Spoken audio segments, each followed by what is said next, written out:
I could not find the button to like turn myself on. I never had a problem with that. Yeah, and Dutch cups also have huge asses. I don't know why that is, but it's really a thing. It's true. Anyway, enough about this. And then he looked at me and he said, how did you manage to survive all these years? Yeah. And that kind of was a slap in the face. What was your first job and how quickly did you mentally quit? What was your first traumatic moment? Being born. Being born.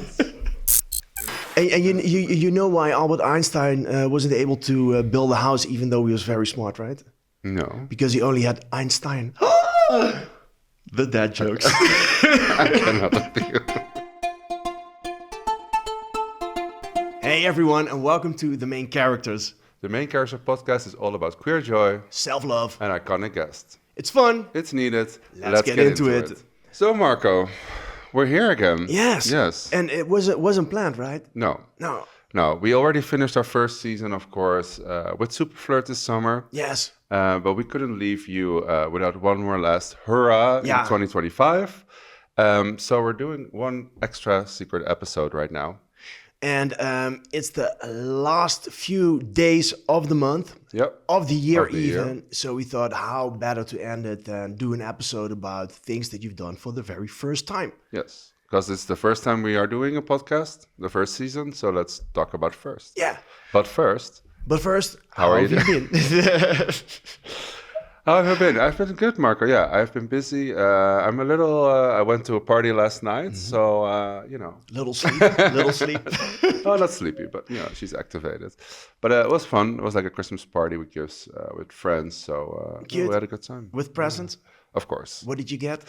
I ended up with a praying candle for Albert Einstein, the patron saint of science. Love, yes. Which is hilarious. And you know why Albert Einstein wasn't able to build a house even though he was very smart, right? No. Because he only had Einstein. The dad jokes. I cannot with you. And you? Sorry, I think some of our crew are a little bit... Took a while. One stone, that's German for one stone. It was German, so we put the translation underneath. So, but how have you been? I've been doing good. Yeah. Yes, yeah. And I have to say, I was looking forward to doing another episode. Yeah. Because I went back this month and I saw our Heroes episode. Mm-hmm. And I don't know, it was kind of a nice vibe. For sure, it's one of my favorite episodes we did so far. I thought let's do one more. Yeah, and that one was just us. So also this week it's going to be just us. Yes. Talking. We also have a little bit of other news. Mm-hmm. We also wanted to do it one last time here at this location at your house. Yes. Because drum roll, we have a new studio. Hey! Thanks to our friend Lino, who graciously helped us with that. So you will all see us in the next year in a new place. Yeah, in a even more professional setting. Of course. The only way is up. So I'm happy about that. Shall we dig into it? Let's do it. Yeah, fine. Yeah, let's start. What is the very first movie you remember watching? And did it maybe awaken anything in you? Yes, the first movie I saw in theaters, I think, was Jurassic Park. I was 10, maybe. And 1993. Yeah, so I was 9. No, I was 8. 1994 it came out here. Yeah, I think so. Doesn't matter. But I was young. And it was 12 years an older movie, so already I was too young to watch it. But all my friends and I were very into dinosaurs and the whole thing. So my mother took us all for my birthday. She bought little dinosaurs for each one of us to take with us to the theater. It's very cute. And we watched Jurassic Park, and it really changed my view on movies. Mm-hmm. Or movies, it was the first one I saw in the theaters. It made me want to become a movie director also. Yeah, which never happened in the end. A movie director, I love it. Yeah. But why did you want to become a movie director? Because of the excitement of it, or? Yeah, it was just a joy I felt watching the movie, and I just felt like I want to do something with that. Yeah. And it started like small there, but when I went to high school and everything, I really seriously thought about doing it. So that's what it did. And another thing that it awakened in me is, already the, what's his name, the actor. Anyway, the professor guy. Yeah. Yeah, I already thought he was very hot back then. So Wait, which one was that? what is his name? Did he play different roles that we know him from? Let me check his name. Sam Neill. Yes. Yeah. No, my mind goes blank. I'm Doesn't not good with actors. But just all the actors I love. I mean, also Laura Dern is amazing. Jeff Goldblum is an icon. Just saw him a week for Jeff Goldblum is last fantastic. week, so it's iconic. But yeah, Sam Neill, I already thought it did something with me. I didn't quite know what because I was 10. So it's funny though because I remember that movie as well. It was also one of the first movies I saw in a theater. Yeah. I was a little bit older, but I was visiting my my aunt in Canada. Okay. Like it was the first time that I went to a different continent with my wow. mom. And then my cousin, like he was a couple of years older, he took me to this huge mega Like cinema that I'd never been to. Like where they have like buckets of popcorn that are like this big, like with butter on it, right? And I was the first person in my class who saw that movie because it came out like a year earlier there, like 1993. Translated, you know. So I was the first kid in school that watched that movie, and that made me kind of excited. Yeah. That's it. That's it. No, and I still watch it almost every year once, I think, because I just love it just gives me like cozy feelings. Yeah. And I mean, Steven Spielberg, just. I love that a movie with dinosaurs gives you cozy feelings. I know. Everybody's getting killed by dinosaurs, but I love it. Let's talk about the first time doing drag. Because have you done drag? I have done drag once in my life. Okay. Yeah, I was 12. This is, I think, 1988, and the Bangles were in the charts with "Eternal Flame." Do you remember that song? I remember. Yeah, and I really like this song. And when you are 11, you turn 12, you basically at one point leave primary school and you go to high school, right? Yeah. So we had like this little camp with all these kids that I went to school with, and then they asked you to do a little performance. Yes. Yeah. So I found 3 girls that were in my class, and they wanted to do a performance with me. Yeah. Yeah. And I like to perform already since I was young. So we did the Bangles, and we've been practicing that in the garage of my parents for like a couple of weeks with like a cassette deck, you know, like every time rewinding it. And then we did some dance moves. And then the day approached, we were on this camp, and then we were supposed to do it. Yeah. And then I had 2 teachers, two girls. They must have been like in their 20s. Yeah, like, they felt like they were really old, but they must have been young. And then then one of them said, "What are you going to do?" I said, "We're going to do the Bangles." And they said, "Oh, but if you're going to do the Bangles, you need to dress up like a woman, right?" Yeah. And I was like, "Yeah, maybe you're right." And then they gave me one of their brassieres, one of their BHs. And then they stuffed it with some stuff, and then they had breasts, you know. Come on. And then I did Eternal Flame when I was 11 with these other 3 girls, and it was it was a moment, you know. I was kind of shy about it, but then if I go back in my memory, I think it was like whatever, let's just do this. I think it's like a pivotal moment in a gay person's life. Maybe not everybody, but I think a lot of gays can relate to this because I had exactly the same. That I don't know which performance we did, but it was also school camp and with the girls and doing a performance. Yes. Yeah, Bonte avond, we would call it. Bonte avond, the colorful night. Yeah. You also do drag. Yes. Yes. What was your first, let's say, then professional experience as a drag queen? Well, let's say the first time I got into drag was I don't even know when it was, maybe 2015 or something. Yeah. I don't know, something like that. I was already working at Mr. B, and I got a new colleague, which is Jeroen Bloemers, and he already did drag. And so I told him I've always thought about it, but I've never done it. Would you put me in drag? So, yeah, of course. So he took me to Carnaval in Breda. Mm-hmm. And Carnaval in the Netherlands is a little different than like Carnaval in Rio. Yes, a little different. First of all, it's a winter and it's fucking cold, but also everybody dresses up. Yes, but not necessarily sexy, but more like funny. Yeah, like a character. It's like cosplay almost. Funny as in lack of ideas. Funny. Yeah, it's just... It depends a little. Like straight carnival, yes. Gay carnival, they put more effort. Yeah, let's to be honest. No, but he took me. I bought like a dress for like €2 somewhere cheap. I bought a pair of heels online like for €50. I basically had a drag outfit and a wig, horrible wig. And then we went to Breda to a friend of ours, Anushka, and he put me in drag. So that was my first moment. I can show you a picture. Do we have a picture of this momentous? We'll put it up in the screen for you, but I'll show Marco here. Yes, girl. Yes, love, love, love. It was giving very ratchet. Yes. Very, hence the name House of Ratchet, basically. This is also pretty much where how our house was born. We did this. I looked a mess.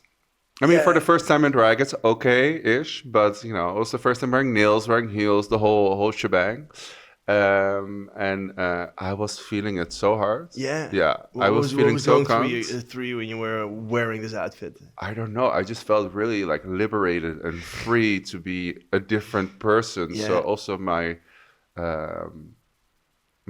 attitude changed, and I got a little bit more cuntier and bitchier. And I mean, now I'm just a bitch all the time, but I got the liberty and freedom to be more of myself, actually. And a little bit more about your persona. Who is she? Who is she? Who is she?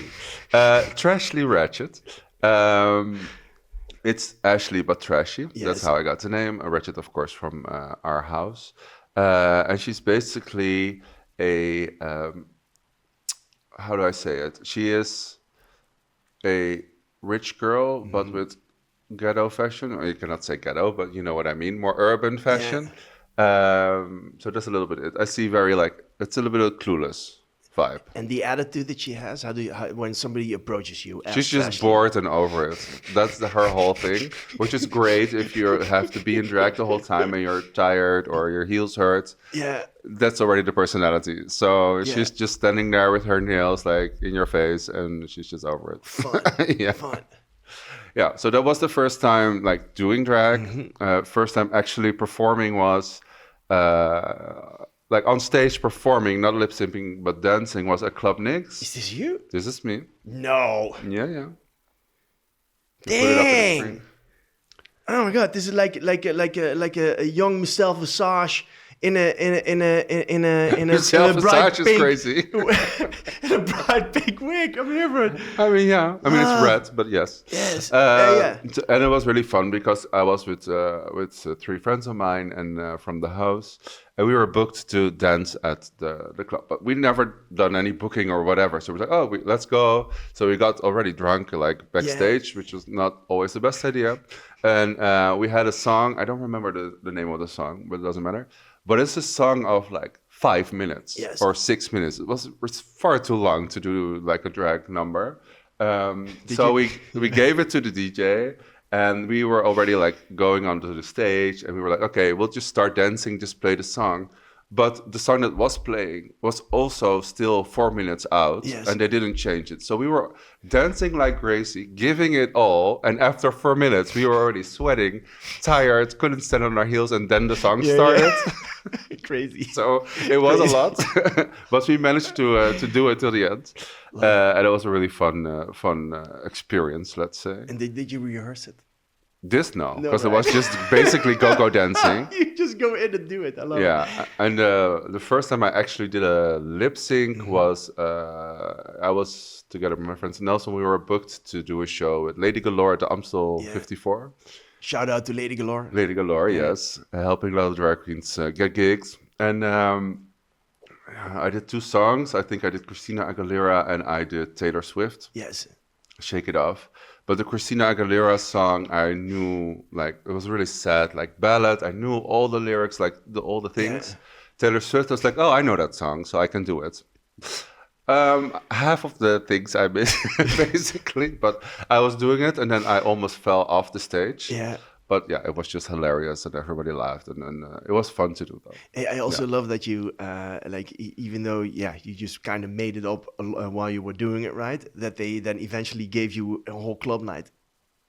After this, yeah, right? yeah. And I think, well, we are not like known for performing. I think we are known for the group aesthetic as a group. So we would also always do like these crazy club kids kind of looks, and especially it's more performance art. Yeah, and we are just paid to be there and look the way we look, interact, and we never in Club Nix we never really did lip syncs or stuff like that. That I miss a little bit about drag, like club kids. In the past, drag was not like, because of RuPaul's Drag Race, it was like a profession or something, it's been a profession before, but it always is, yeah. But it's suddenly like a profession where you need to do like performances, you need to lip sync this and this and that. But I also just like drag, where people just dress up in drag or do drag, and you go to a club as a statement, just to have fun, just to drink, to talk some shit, to have a little dance, to be outrageous, just for the fun of it. I think it still happens. I don't know. Well, I don't think we come across it that much anymore. Yeah, but I think if you go to Club Church, I think you still have that. I think. But yeah, it is less than it used to be. Yeah, because we would not get paid a lot or not get paid at all. Sometimes it was just drink tickets. I mean, Club Nix always paid us, but we also go to other clubs or festivals. Like Milkshake Festival. And we would just be there in drag and have fun and get drunk, and that was basically all we did. But I love it that you say it was just drink tickets, but you consumed a lot, right? So they. We would probably drink more than that if they would have just paid us. You're not wrong. Yeah, no. So we had fun. Last question about this before we continue. Did you have a rider? Was it like a rider is like this little piece of paper where it says all your wishes, like the blue M&Ms, and what drinks were you always like? When we started, we just wanted a bottle of vodka backstage. Yeah, that was the basics. Stolly Bolly. Absolute. Yeah. I support Absolute because they've always supported our community. So I'm like, let's get Absolute. But there was a point in our career that I shouldn't do this, but whatever. Because we always looked kind of messy and we didn't care and whatever. And there was a moment we were booked to do New Year's at Club Church. And we were all doing our makeup downstairs, etc. And then we looked in the mirror. I have a picture of this. I don't have it here, but I'll show it in the screen. Where we all thought we looked so good and polished, and we have really stepped up our game from where we started.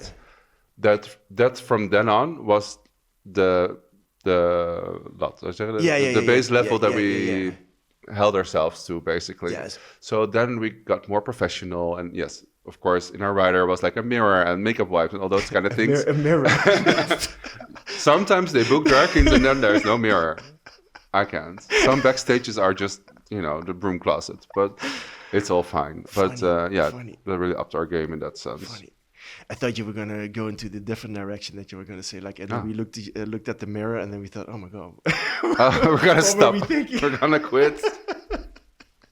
No, went the opposite way. Funny. Yeah. Funny. Oh, yeah.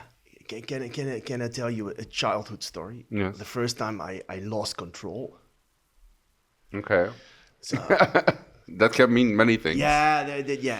Like when I was a kid, I got teased often, right? Like a little bit picked on, because I was probably like a bit of a weird child.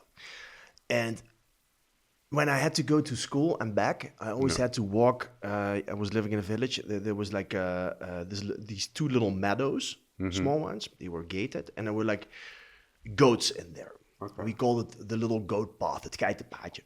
Het geitenpaadje in my language. And then one time I came back from, I wanted to walk home from school, and then 4 kids, they blocked this little path, and they didn't want to let me through. And I wanted to go home. Yeah. Oh. And then they were like picking on me, and I really got upset by it. Of course. And they didn't stop, like pushing me and stuff like that. And then I don't know what happened, but kids are terrible sometimes. And then, like, the lights went out. Like I lost it. And then one of the kids, the one who was like the one in charge, he lived in my street as well. I jumped on him and I bit him in the arm, like, but also not for a second, like 5 or 6 seconds. Wow. And then I stopped it, and then he had like my bite marks in his arm, and it was bleeding. And then all of them ran away. Good. I also ran away the other direction. I mean, obviously. And then I was afraid to go home Because of what happened. because of what happened, you know, and also kind of like in shock because it happened, you know. Like, I mean, what all do you the do? adrenaline was going through your Yes. body, and you were in survival mode. Yes. To be honest. And a little description of the scene afterwards, like my parents at that moment, they were rebuilding the house, like the inside of it, and then outside there was like this huge container full of trash, you know, like pieces of the house, Yeah. these pieces of the living room and the kitchen, stuff like that, and I was blocking the pathway to go to the back of the house to go in, and then by the time I had the courage to go home, I saw that the mother of this boy Was and already this boy, there. they were approaching Oh, to our house. And then I saw them and I tried to hide behind some cars and then hide behind this container. And then the doorbell rang and then my mother went to the doorbell to the front. And then I didn't know what to do. And you have to imagine that the kitchen cabinets, they were like in the living room. yeah. Because of they were changing the okay, house, yeah, yeah. like they were still working on it, and then I hid in one of those kitchen cabinets, and then I heard my mother have like a conversation with this woman who was like really angry. Of course, yeah. And my mother knew that I sometimes got picked on, so at one point she said to her, "Well, if he bit your son, He must he have a must reason. have had a reason. You know, I don't think that my son would do that when there's no Randomly. reason." Yeah. Of course, this little boy didn't say anything because he didn't want to get into more trouble. And then there were some words. They were angry, and then she left. And I remember that like I was sitting in this cabinet, and I was like crying because I was really freaked out by it. And then my mother heard me, and then I remember this moment that she opened the kitchen cabinet that was in the living room, and she saw me sitting there crying. And then she gave me a hug, and she said, "It's okay, you're nothing wrong, you know." Yeah. But that was the first time in my life that I lost it Yeah. completely. And that moment that I was sitting in this cabinet, I remember sitting in that Like cabinet. physically, yeah, Like, yeah. so strange. Yeah. Good that your mother came up for you, even Yeah, though she right. didn't know the story Yeah, yet. I my love mom that. was fantastic. Yeah. What was your first traumatic moment? Being born? Being born. That wasn't a joke. No, that's for a lot of people the case, I think. Well, yes, for everybody that's the case. But also when I was born, I was 2 days old, and everything I ate came back up. So there was something wrong. So in the end, they figured out that my small intestine was like double, like a garden hose, basically. So they had to operate. Oh, crazy. And, So it couldn't go through. yeah. Okay. So they had to operate, snip it, and then it was fine. So I was my first 3 weeks on this earth in the hospital. Scary. Yeah. Yeah. So I don't remember it, but I'm sure that was traumatic. And of course, I still have the scar. So yeah. When I was born, they thought that I was too late. They miscalculated my birth, Okay. and then I wouldn't come. And then they tried to induce the pregnancy, and then I was born. And then it turned out that they miscalculated it, and I was too early. Oh. And then they had to put me into one of those conveuses, or incubators, for a week or something like that. So I would grow. Strengthening up, yeah. But I have to say that in both our cases, I think we Turned out quite okay. We turned out quite okay and quite big for. And my mother always told me that there were multiple, of course, babies there, and I was also in the incubator. But they also put us in like these heath lamps underneath, and all the babies were crying. I was just chilling and smiling, like enjoying the warmth. So I think I was okay. That's very cute. I love that. Shall we take a little break? Yeah, that's a good idea. Okay, we'll be right back.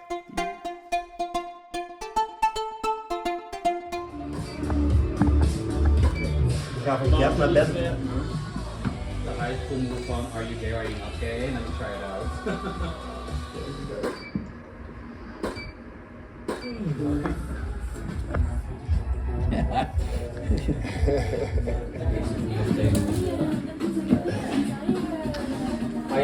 Je bent dan in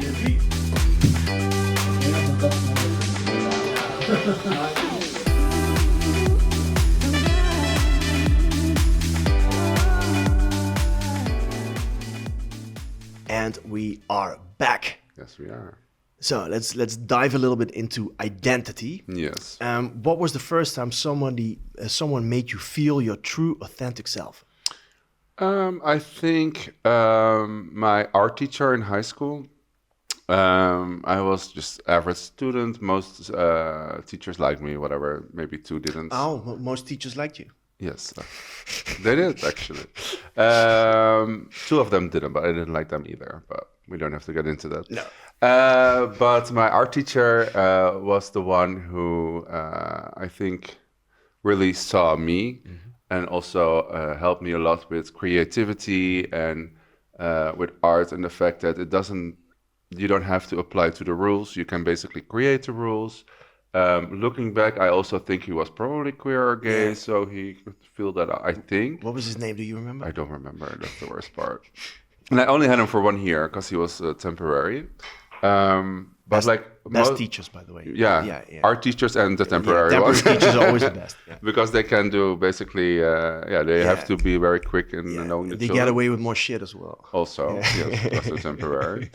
But most teachers were very top down, and you were just there to learn whatever. But he really took the time with each child, and really helped me. Find my creativity, I think. Yeah, can you give me a specific moment, maybe, like you were working? What were you working on when? I don't remember exactly what it was, but I was drawing something, I think, and I just couldn't figure out how to do it, and I got really stressed about it. And then he was standing next to me, and then he had a whole conversation with me about that it doesn't really matter because it's subjective, it's art, yes. So just do how you feel. And yes, of course, there are rules in art, or not rules, but there are ways to create a specific thing. But also, it's not that cut and dry. Yeah. So that really helped me. And I felt that he actually saw me. So that was creativity unlocked. Yeah, for sure. Good. Yeah, good. How about you? I think it's not maybe necessarily the first time that somebody truly saw my authentic self, but more like maybe that it was one moment that that was a turning point for me. That helped you realize. Yes, we talked about ADHD a couple of times already. But when I got my diagnosis, it was really late. It was I was 44, and before that, I knew a guy who had ADD. Yeah. And I didn't know what that was.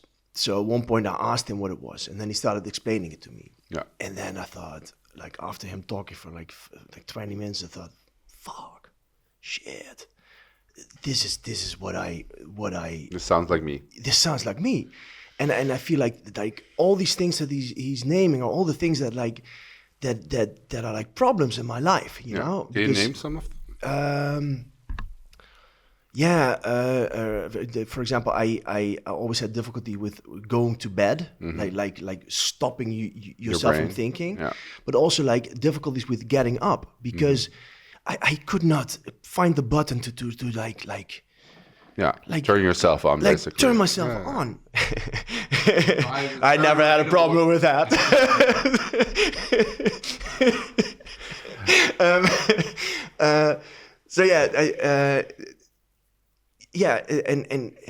It's a difficult question now because now I kind of know all these things and I know how to work with it. You know? Yeah. But for example, also when I need to start working, sometimes I just cannot get myself to do it, you know? And then I'm thinking for a week, 2 weeks, 3 weeks about something, which is basically you're constantly... Yeah, you're procrastinating, but you also put the pressure on yourself to, I have to do it, to make you not able to do it. But you're constantly thinking about it, but at the same time, you're not doing it, you know? And it's so frustrating. And I have it now a lot less, but I still have it, you know? That it can take me days to do something. And some things that I really find difficult, that other people find super easy, I cannot do them. I have the same. Yeah, and it's frustrating, you know. Also, and sometimes you cannot explain it to people, you know, because it sounds so insane. If you don't have it yourself, then it's very hard to understand what someone is saying, because why not? You can just go do it. Yes. Just the brain doesn't work that No. way. It's wired differently. And sometimes it's also about the vibe, the feeling that you have. For example, like this is the example that I like to give. Like my ex-boyfriend Sebastian and I, at one point, it was a Saturday, no, it was Sunday, and we had a coffee pot. It broke, and I was supposed to go out and do some groceries, you know. And I had like this whole idea of, we're gonna do lunch, and I'm gonna get this, I'm gonna get that. And also very ADHD, basically. Yeah. Yeah, just thinking, this is how I want it to be. Go. Yeah. And then he said, "Can you go to the kitchen place, which was open on Sundays, and get another pot?" Yeah.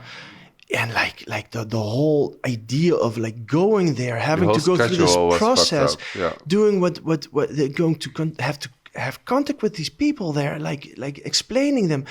It was also overwhelming, you know, and it also kind of like destroyed my idea of what I wanted to do. Mm-hmm. And then in the end, I did it, but it took me so much effort. Yeah. Anyway, so ADHD, and then it made sense. And and then I had the day where they checked it out, and I remember they gave me medication halfway of the day, just because I did some tests to look at how I responded to things. They gave the medication, and then they again checked what your response was to see the difference. Yes, and I have like this chart where they did. You saw the first test, which was like going into every direction, like basically like crazy, how your brain works. Crazy, yes. And then I took the medication, and then already I had to wait for it to work, and then I took out my computer while I was waiting, started like working, and then after 5 minutes I thought, what am I doing? I'm just working without thinking, and I was actually getting somewhere. And I thought, this is nice. Yeah. And then they did it again, and then the chart that I got was like maybe into some direction, but not like crazy all over the place. So that was a moment and then I went to a psychiatrist at the end. He was going to give me the end result. Mm-hmm. And then he looked at me and said, Meneer Hohl, thank you for coming. Yes, we looked at the test, and you definitely have ADHD. Yeah, which made me happy, because what if it wasn't? True. Overthinking also part of it. Yeah. and then he looked at me and he said, how did you manage to survive all these years? Yeah. And that kind of was a slap in the face. Like that really kind of broke me a little bit. It's also a compliment. Yeah, though. It was a compliment, but at the same time, I really felt those words. You know, so fuck yeah, how did I survive all the time without knowing that? Yeah. So that was a moment that I had of self-realization. Yeah. And that changed a lot. It changed how I do things these days. Yeah. Well, I'm happy for you. Thank you. That's good. Yeah. Yeah. Sometimes too aware of things. That's also kind of annoying about it when you deal with ADHD. And also you always meet, and then I'm going to stop. You always meet people who like think that they have ADHD or ADD. Mm-hmm. The difference is the hyperactivity. Yeah. And they don't want to either not want to get the diagnosis because they don't want to get labeled. Mm-hmm. I understand that. Or they don't want to take the medication. Yeah, that's me. Yes. Yeah. Because they think it will essentially change something in you, or there's loads of reasons for not taking it.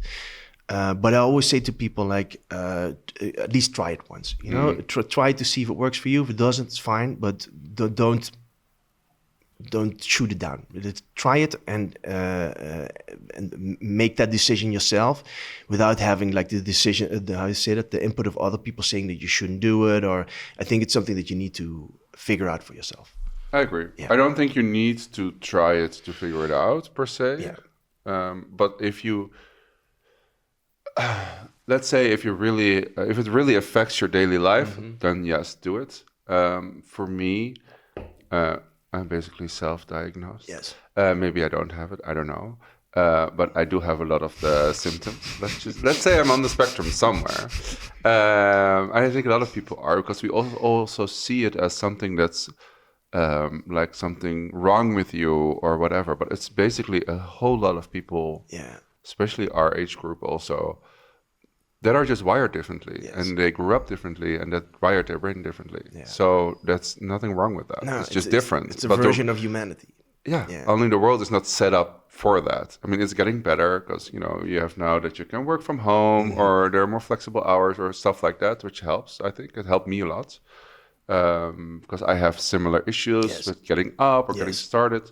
But once I get going, I'm hyper-focused and I can do like basically 16 hours of work in 4 hours. And now I have a little bit more work-life balance with my work, that I work more from home or, different things.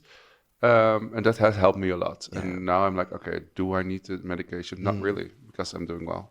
Good. But I would if it would affect me more. Yeah, I understand that. And also, like, sometimes they also offer therapy, which is also a great thing. There's nothing, everybody should do therapy, to be honest. I agree.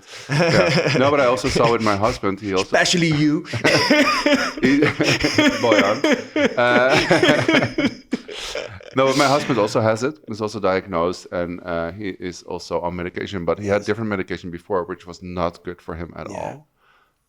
So he stopped that, but he has now different ones, which are actually doing quite well. Good. So it also depends on the type. The person. Because you can have ADHD, ADD, or a mix, which also works. It works different for women and for men. It's the whole thing. Yeah. So enough about ADHD. Yes. I love it. We went on a rant. Super ADHD. Yeah. Let's talk about something more light. Yes. What was your first job, and how quickly did you mentally quit? Or physically? So my first job was, I worked for something. Like, my parents were always very okay with me getting toys, right? Like toys, whether it was for boys or for girls, they were actually kind of okay with it. So basically all of the toys that they ever offered in the 1980s, you had them. I had, and not just one. I had like multiple ones of them. No, my parents were not rich. I'm joking. No, my parents were not rich, but they saw that was sort of my outlet. It gave you joy. Yes. Yeah. So they were okay with it, and even I had My Little Ponies, right? Me too. Yeah. Yes, me too. But what I didn't like was like when you brushed them, the synthetic hair was sometimes it's like a wig, right? They never really do what you want. That's true. And then, but at one point, I wanted a Barbie. Yeah, I wanted a Barbie. Yeah, and not just any Barbie. And I will show you what she looked like. Okay. This was a Barbie from the mid 1980s, and she was part of Barbie's band. Yeah, Barbie had a rock band in the 80s. Yeah, because of Jam of the Holograms, of course, Barbie also needed a band. Yeah. She was already a plastic surgeon and an astronaut, and now she had a band. She's literally everything. Iconic though. Yes, yeah. Our Barbara. So I wanted her. This was BB. BB was like a band member. Like, I'll show you to the camera. We can put it up also. Love. Yes, right. Come on. Look at Barbie her. of color. Yeah, Barbie of color. She had like a huge set of hair. Everything was neon. I was into her. Yeah, I wanted her. Love it. And I remember going to the Blocker, which is like a store where they also had toys. And it was. Yeah, it was. Yeah. I walked in there, and then I every time. Did they have toys at Blocker? Yeah, in the back of the Blocker. And then I would sometimes look at the things, and then every time when there was a mother with a girl coming over, I would like go into a corner, look at other things, wait for them to go, like, and then I would look at the Barbies again. Yeah. And then I brought the subject up at home. I want a Barbie. And my mother was, you can have a Barbie for me. But my dad, it was a hardline. He was afraid of probably me being gay. Yeah, like I already once said that I wanted to have ballet lessons. No, it was a no. I wanted to play the violin. It was a no. It's very off the time. Yeah, so this Barbie was also off the line. But then he said, if you want a Barbie, I'm not going to buy that for you. You need to buy that yourself. Option, window of opportunity. Okay. Yeah, and then in the village where I lived, there was like a racing track. They did something called stock car racing, which is like these cars that men build themselves. Super manly, super mask. And then they had like people from everywhere, from Germany, Belgium, France. They would go there once a month. Like the whole city, the whole village was full with cars parking every wrong. And then they would go to this place, and you heard the whole day in the village. You heard, the whole day. That so much, but okay. But what kids did there, they let the kids in for free, and then if they wanted to exchange bottles or cans that all the people were drinking, because everybody was drinking beer, you could go to the little place, you hand them in, and you get money. So, what did a little Miss child labor. Sunshine do? I went there the whole day. Going to everybody. Asking everybody for their beer bottles. And then, then at the end, I had like, I don't know, 25 guldens or something like that. And a Barbie was like 20. Yeah. Yeah. So then the next moment that I had with my mother, she was going to some supermarket in the village next door. I went to the Blocker, bought myself a Barbie. And I remember like that I was like sitting at home with this Barbie. And my dad came in and he was like, kind of annoyed, but at the same time, honestly, he also found it. I mean, you should be proud that you worked for it yourself. Yeah, it made him laugh as well. So yeah, that was my first job. Love it. Yeah. And you earned a Barbie. I mean, yes, and I earned a Barbie. What was your first job, and when did it mentally take its toll on you? My first job. Well, not job. My first job was delivering paper, the local paper. Yeah. Like weekly paper, which I hated, but you needed the money. Good thing was that I lived in like an apartment flat building thing, so all the mailboxes were like in one place. Yeah. So I had 2 more streets, but that was about it. So I did that for like 2 years, and I must give props to my mother, who basically either helped me fold everything or would just do it for me when it really rained. She would do it for you when it rained. Which is horrible for me, but it was sweet from her. So that's my first job. Yeah. My actual job first was working at the supermarket Albert Heijn. Yeah. I worked there for 4 years, and I learned a lot there. I really liked it. Yeah. What did you learn at the Albert Heijn? I think my work ethic that I have now, I learned there. I made a lot of friends. I love that you learned your work ethic at the Albert Heijn. Yeah. Because it's a very typical teenager job that you just do because you need money. But I really liked it, and I really, Did you also climb up the corporate ladder? Yes. Because yes. Of course. I always do. Tell me. No, I started working just filling we call it vakkenvuller. Yeah, the vakkenvuller. But I found it boring. So then I went to the cash register and did that for like a year. Yeah. I loved that. And then I went to stand behind the information desk, so the cigarettes basically, which is a step up from the cash, I think. So I also make schedules and stuff like that. So love it. So you went from vakkenvullen to doing logistics and selling people. Yeah, cigarettes. and I even applied to be a manager after a while. But then I started doing the college. So then I stopped doing that. But yeah, fun. And did you also like did they at the time wear something specially for the Albert Heijn? Did you have like a suit or like something? Yeah, like it's that like a stupid blouse you put over your own clothes. Yeah, well, it's ugly, but are there pictures? No, I don't think so. Because this is all pre-Facebook, so I don't have pictures of that. Okay, Bojan, can you Photoshop something with old? I mean, I can Google a picture here. We should do that. Yes. I love it. Can you Photoshop me with her, like shopping with him? No, you're gonna be Photoshopped with the cans and your Barbie. So don't you have a photo of you with the Barbie? No, I don't. No, unfortunately not. No, I had the Barbie though for a very long time. I think I gave her away like when I was in my 30s. Yeah. Still cute though. Yeah. So Marco, what was your first experience in queer spaces or gay nightlife? And what were you wearing? Probably not a lot. No, I came out when I was 21. Mm-hmm. I was living in Tilburg, small town. Not a lot happened. You had like a place called The Lollipop and the Popcorn. Yeah, very basic names. Been there, done that. Yeah. And I remember going there once or twice, and I never felt okay. It was a bit creepy, and they always saw that you were fresh meat. I always felt like uncomfortable. Yeah. And that's probably more in my head than it was. I always loved being a fresh meat man. Yeah, you love being fresh meat. You get all the attention and the free drinks. Yeah. That's also maybe from the Albert Heijn, you know. You're like with fresh dairy. Sorry. Anyway, and then at one point I went to Australia for 3 months. Okay. Yeah, this was in 2006. I already lived in Amsterdam. Mm-hmm. Still didn't really have the guts to explore nightlife. Okay. And then in Australia, I went to Sydney. And then for a month, I think I was in Sydney going out in that nightlife. Wow. Yeah, it was a lot of fun. I can imagine. Yeah, well, so many hot people, crazy people. And we're doing the bars, the clubs, the clubs, the whole shebang. Okay. Yeah, I have a picture of some drag performance that I went to, which I'm almost 100% sure that what's her name? The Courtney Act is in there. Oh, really? Yeah, but I'm not completely sure, but it looks like her. Okay, well, here's the picture. Yeah, we can show it later. Yeah, we'll put it if it's her or not. And then I remember one night, like every night we would go out, and then when all the clubs closed, there was one club open. It was called the Manacle. The Manacle. Yeah, the Manacle is basically things that put you into like chains, right? Like restraints. So it was a kink club, actually. Wow.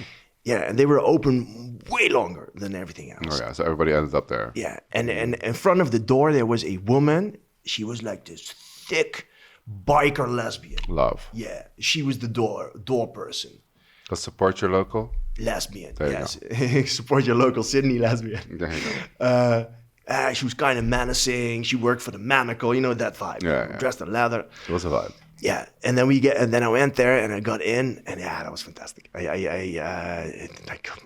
All these people, different side of the world. Yeah, that was exciting, you know. And then one night, I met this guy. He was, 2 meters tall. It turned out later he was from Maori descent. He came from New Zealand, and he was a rugby player. Yeah, and I was like in love with this giving man. Very your type. Yeah. So such a pretty man, and he was very friendly, you know. And then at one point he came up to me. We started dancing, and then the funny thing is, I realized this now later. He probably took a pill, and he was like sweating like crazy. He was the Niagara Falls, Niagara Falls of humans. He was like gushing. Yeah. And I remember I was dancing with him, and I was just also intrigued by that because I thought it was just sweat. You know, I remember like licking his back and his face and whatever. And like I was so into him. And then he had a partner. Which who didn't know that he was going out sometimes, and then he also invited me to his house at one point. Yeah, in the same night, or like a couple of days later, and I went there. I had like a thing with him, very exciting. But that triggered a little bit in me, like the gay nightlife, you know, like meeting interesting, beautiful people, creatures, you know, and then met some fun people, and that was the first time for me, gay nightlife. And then when I came back to Amsterdam, I had no job, I had no money. And I thought, what do I do? Then I started working at the Arc Bar, which is in the gay street. And then I got more of a taste of it, and I became a little bit more unhinged. A little bit more unhinged. No, but I can imagine if you're a little scared to go out queer, if you're in a different country or different, continent even, that you feel more safe to try it. Yeah. Because, who's going to see you? Yeah, and in that city, iconic. What about your... I mean, for me, it's a little less exciting. Well, in a different way, maybe. My first time going out to a queer club, I think I was still living in The Hague. And I just came out of the closet. I was 19, I think. And my then boyfriend, again, same one, basically wanted to take me everywhere to see everything. So we went... I love that description. Well, they basically did like a bar hop in The Hague. Yeah. So we went to all the different bars, and my mind just opened basically what was possible. Also, again, being young and being the fresh meat, which I loved. Yes. Yes. Because you get a lot of attention, people talk to you easily. But I also remember. I don't remember all the bars, but first you had the Friends, and then you had the Strass was like the final bar that was open the last. So I ended up there, and there was this huge, like camping old school drag queen. Yeah. I think she was also the owner or I don't know. But I walked in, and she just grabbed me right away, and I was just in awe of her, and I just had the best night of my life. Fun. Yeah. And then, the week after we did the whole of Rotterdam, and then we went to Amsterdam, and then we went to Antwerp. So I got in a month, I went to all the gay bars that you could think of. So that was iconic. Yeah. Which most of them are closed now, which is sad. But I do think they are very important places, because it was really, I felt like, oh my God, I feel at home. I can be 100% myself. And yeah, that was a new experience. Yeah. I was used to going out like to straight clubs and stuff, but it's just a different vibe. I agree. Yeah. It's also freeing, right? You're suddenly surrounded by people who are like you. Yeah, and basically accept you the way you are. Yes. Which is and in your case, not just accept who you are, they were embracing who you are. You know, they wanted a piece of you, of the Tony. Yeah, yes, yeah. Lekker. Lekker. Piece of the Tony.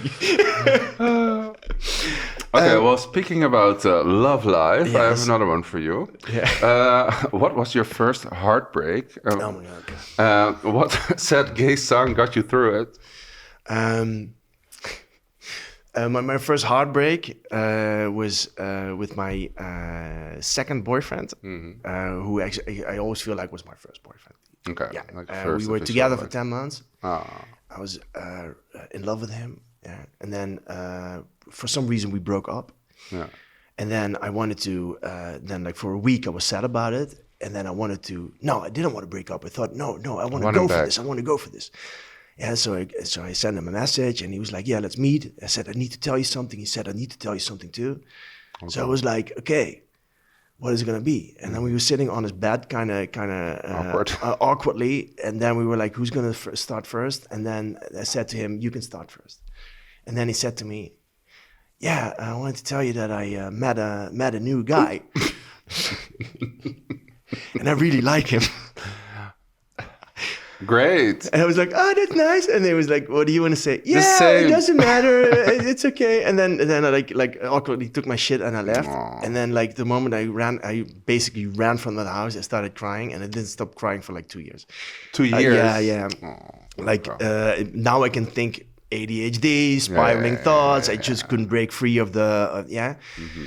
That was kind of tough, you know? And then the guy that he liked, he eventually got married with him. Okay. So, hey. That's cute. That's cute.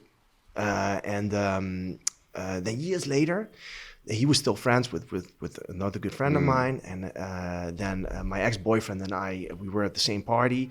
And he knew that I always ignored them, which sometimes it happens with me. No, like, you took your distance. I don't know how to react to people anymore because something has happened. And then I kind of tend to ignore them. And I don't want to, but it happens, you know? And then my ex-boyfriend went up to them, started talking to them, and then he included me. And then we had a really nice conversation for the first time in a lot of years.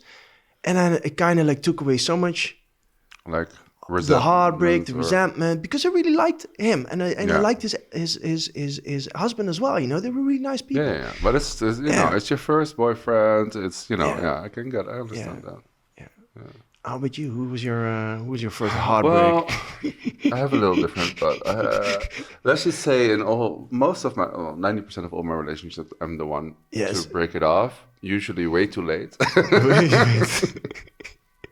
So I don't really have that kind of a story, but I do have one guy that I was dating from Rotterdam. Yeah. He was super hot, super tall, policeman, older, had his life fully together, you know, had a really nice apartment. You know who it is. Yes. He just had his life together, and I was 23 and a mess. So whatever, we were dating, we had sex, we went on dates sometimes. Once we went to Antwerp for a weekend away, so I was like, ooh, this is going somewhere. But then it didn't in the end. And I was really kind of upset about it. Yeah. And it took a while to get over. But when I look back, I totally understand why he didn't want something serious with me, because it was not a match at all. No. Like the sex was great, but but that's where it ends. We were living in such different lives, and no. Yeah. So in the end, I was a cop. You were doing organized crime. I was black. A-cap, by the way. So that was that. Okay. Yeah. So a little heartbreak, but I got over it. But I still want to know, what did you like so much about it, man? What except for the sex? There must have been something. I mean, the sex was great. Now, what I liked, Can you repeat that? The sex was great. The sex was great. No, but what I really liked was the fact that he had his life together, because I didn't. Yes. So when I went over to him, it was just nice to be, to be in that environment. Yeah, and he had nice design furniture, and he was very smart, and you could talk about interesting things and politics. I don't know, whatever. And that was really, I think someone being smart is very attractive. Sweet. And I really liked it. Have you ever talked to him since? I have. It's just so long ago, so I haven't in years. But I met him a few times after, and it was all fine. But, good. Good. And last question, because that's what I want to know when you date a cop. Yeah. Were there any handcuffs involved at any moment? I mean, there always are. Were there uniforms? Were there uniforms being used? That no, uniforms were not being used because it wasn't allowed. No, that is so. That is, sorry. This is something that that bothers me. Yeah, Marco's going on a rant, people. So, also, I think I know the person that you're talking about, but I know. Been there, done that, or no? Anyway, sorry. Watch it not be the same person, but okay. Yeah, it is. I once dated another cop. Like when date is a big word. I hooked up with him twice. Yeah. I also was fascinated by the fact that he had a uniform. That's hot. That's kind of hot. Yeah, I agree. And I asked him, "Can you wear the uniform?" And he said, "No, we're not allowed." No. Come on. Okay, and that's the reason why you should not date cops. Well, I don't think there are more reasons. More reasons than that. But that's also a reason. Yeah, come on. It's your free time. We can use your uniform once. Just for a little fun, playing cops and robbers. I mean, anyway. Yeah. So don't date cops. No, don't date cops. No, they don't want to share their outfits with you. Not worth it. That's the conclusion.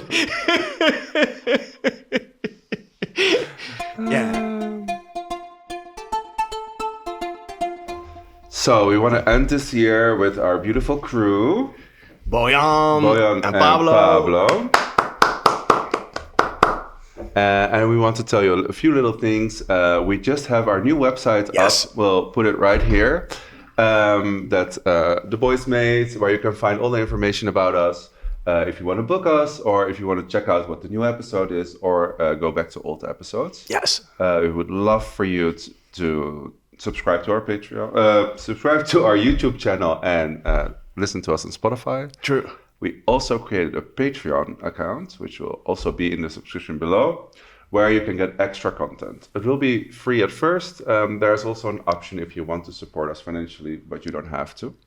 But we will put extra content there, videos that we filmed specifically for Patreon. We have some great ideas for that. Some fun stuff. But we'll tell more about it in the new year. I think we should just cheers to 2026. Yes. And we want to wish you all a beautiful new year. We hope that you have had great holidays. And we're looking forward to the new year.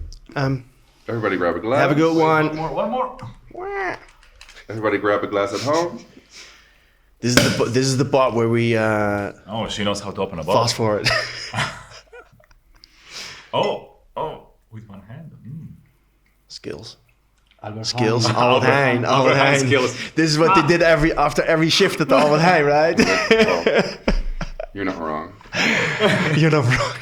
I mean, I have to use my education for something. Yeah, because you're a professional horeca dolly, right? Yeah, I went to restaurant business school, which I don't use for anything right now. Well, you're still working on the tables. Sure. Yeah. So, everybody, cheers. Cheers. Happy New Year. Happy New Year. See you in the next season.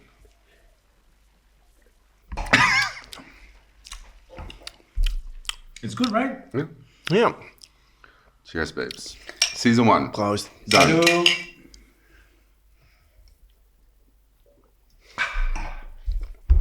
We did it. Cute. We need the photos. Oh yeah, maybe.